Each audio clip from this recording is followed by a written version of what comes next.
Hello Whiskey Adventurers and welcome back in to the second stop. This is stop number 2 on our whiskey adventure. I'm Bradley, the whiskey noob, as advertised on the first stop of our adventure.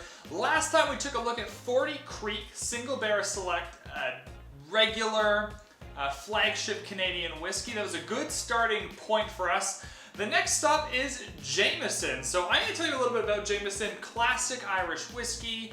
I always try my best to go to the websites and learn about these whiskeys a little bit before I try them because I feel it's really, really important.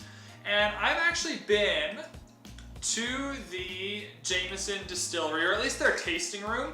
Their like tasting touristy area in Ireland is not actually where the distillery is. And so you have to do a little bit of a weird thing in your head where you know you're there where Jameson's made, but you're not really there. Anyways, I went to this tasting room. I went to do the tourist experience while I was in Ireland, and it was really, really fantastic. I've always liked Jameson.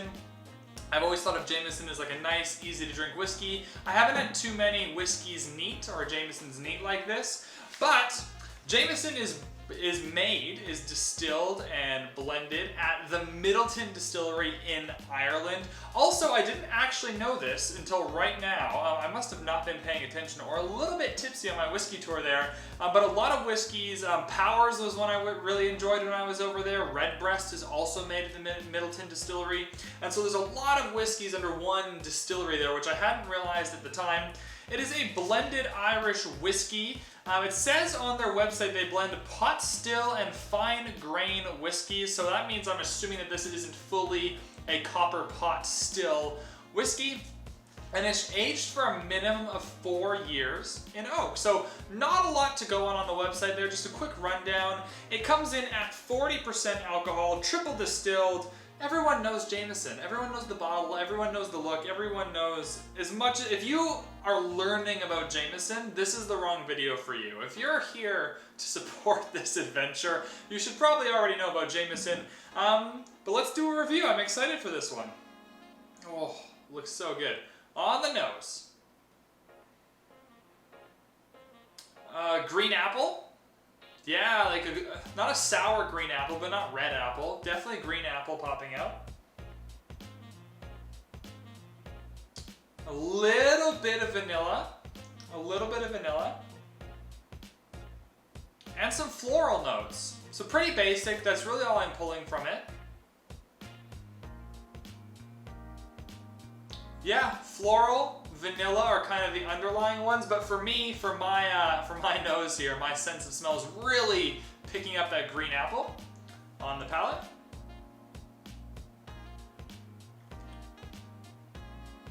Ooh, a little bit spicier on the palate. There's a nice spice kick right at the beginning, and then it settles down, and it comes back at the end. That's really, really nice. Really, really nice. It definitely subdues a lot of that green apple that we were tasting earlier.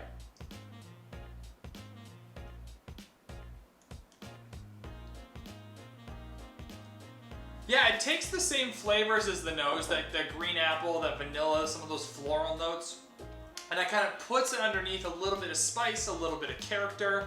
That's very well done. What did I pay for this bottle? In Canada, in Vancouver, where I am, this was about $30.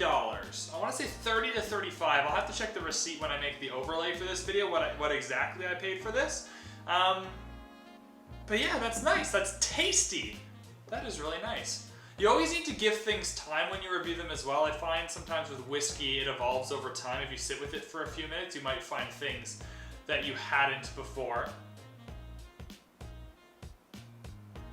Not on the nose. The nose, I'm certain about what I'm getting there. That green apple, floral, a little bit of vanilla. Yep, very, very nice. The nose is much tamer than the palate, though. The nose is really friendly and inviting and approachable. And for a 40% 80 proof whiskey, if you had this, and then even just I'll compare it to things we've reviewed, so those videos are available. If you've even compared this to the 40 Creek, the nose and the palate are just perfectly aligned. It's almost like one sensation. This one puts all its flavors with a little bit of a spice kick over top of it to give it a little bit, almost as if it's like a writer giving their whiskey context. Very nice.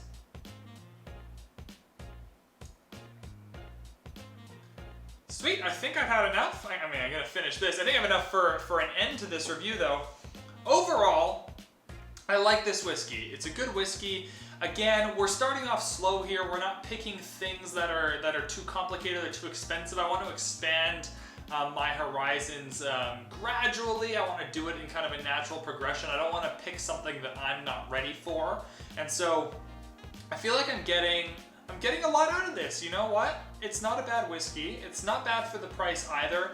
It's classic. Everyone knows Jameson. You can drink it neat. You can drink it on the rocks. It's just a staple. I'm going to give this a good rating.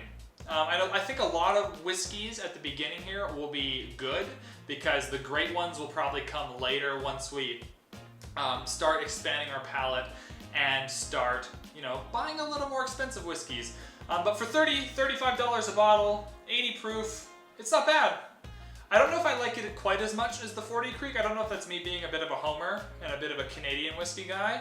I've had more complex Irish whiskeys though, and at least when I was in Ireland and everything was roughly the same price, I remember, again, I didn't really think about whiskey too much until I decided I wanted to start doing this, but I remember liking Powers more. I didn't dabble with Redbreast too much, but I definitely like Powers a little bit more.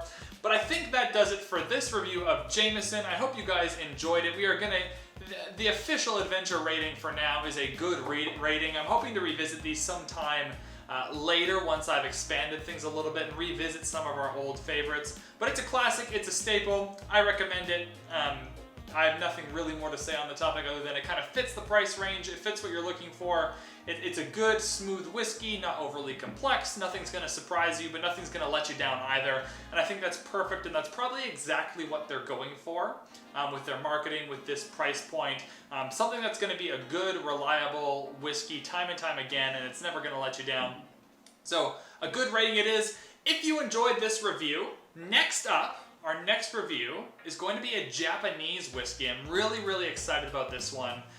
It should be really good. If you enjoyed this, definitely check all the links in the description below. You can head over to Patreon and join our adventure there. There's a whole bunch of different rewards and access to different content. If you join the adventure on Patreon, definitely hit that like button if you liked this video. It just really helps me feel good about doing this, but it also helps other people find and enjoy these videos. And I'm really hoping to bring more people along. I don't know if my market and my demographic that will enjoy these videos are whiskey experts, but if I can bring people along with me who've never really tried whiskey before but have always wanted to get into it, that's exactly what we're looking for here. And also, if you did enjoy the content, click that subscribe button so you won't miss the next video. Otherwise, thank you guys so much for watching, and we'll see you on the next stop of the adventure.